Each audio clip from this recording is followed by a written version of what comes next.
bagong airpot. Electric kettle.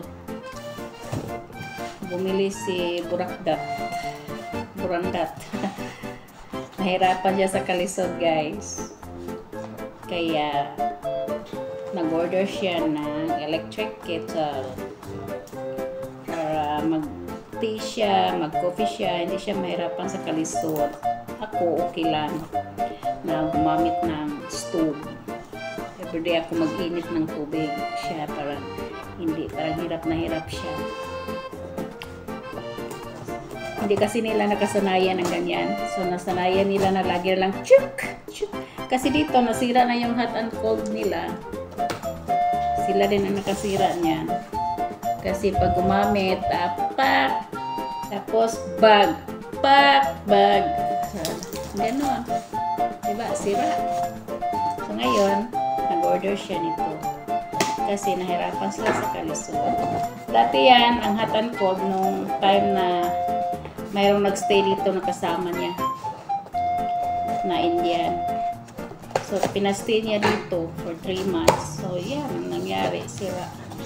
So, ngayon, mag-unboxing tayo sa kanyang delivery na electric. Where is it? Dito. Ayan, electric kettle. So, tingnan natin kung ano ang laman. Ito ang wire niya. Ito yung lalagyan.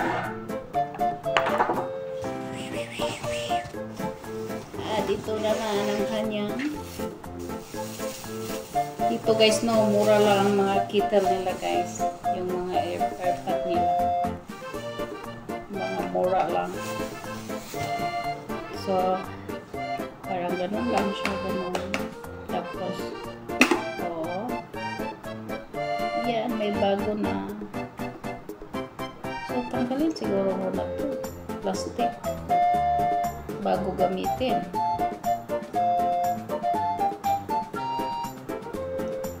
Yan. So, nilagay siya dito. Ganon. Ayan. So, ang brand niya is Canel and Cook. So, ito ang kanyang bagong kettle. Tanggalin natin ang plastic para hindi ito masunog. Ayan. Sabi niya, use it. Sabi niya, gamitin mo yan. May bago rin kita. Hindi na ako mahirapan sa pag-init-init ng tubig. So, i-try natin i-saksak doon. So, gusto niya ipailo na nakudaan.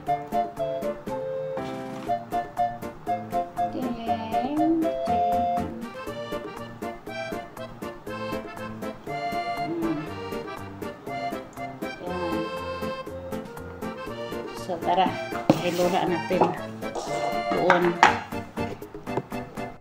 So, dito natin siya ipupwesto. Kasi dati dito ang pwesto niya ng yung luma. Yung binasag ni Cookie, yung pusa ni Mataba. Dito nakalagay. So, dito din natin ilagay ito ulit.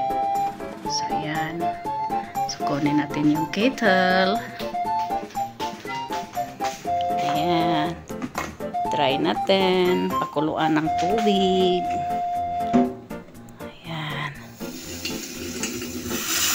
Para mahugasan din siya. Punuin natin para tingnan natin kung ano ba talaga.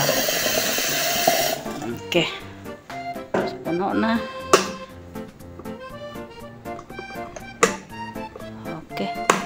Okay. Lock. So, i-try na natin ang bago niyang electric kettle. Lagyan natin dito.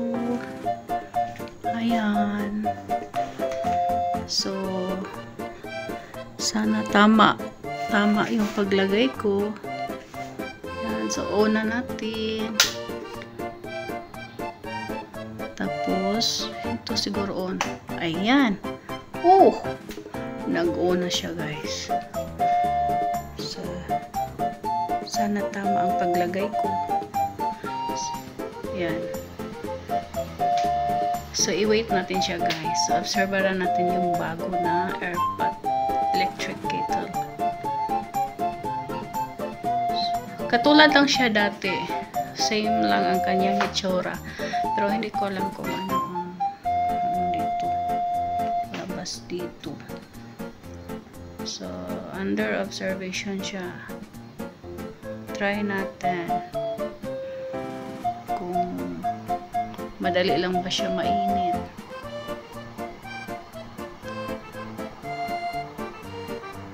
Ayan. So, wait natin siya saglit, guys.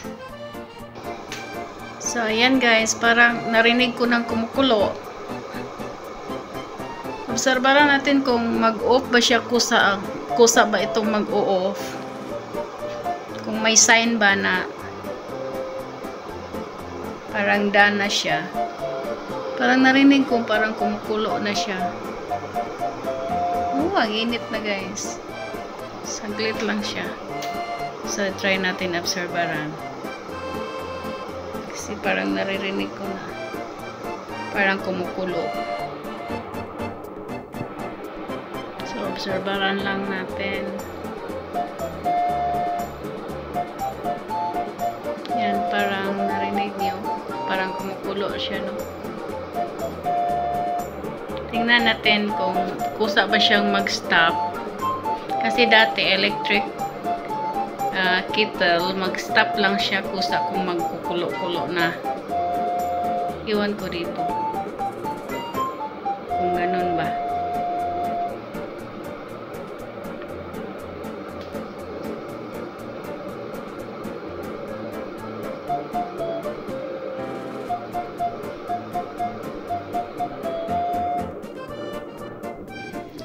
Ayan na, guys, parang kumukulo na siya.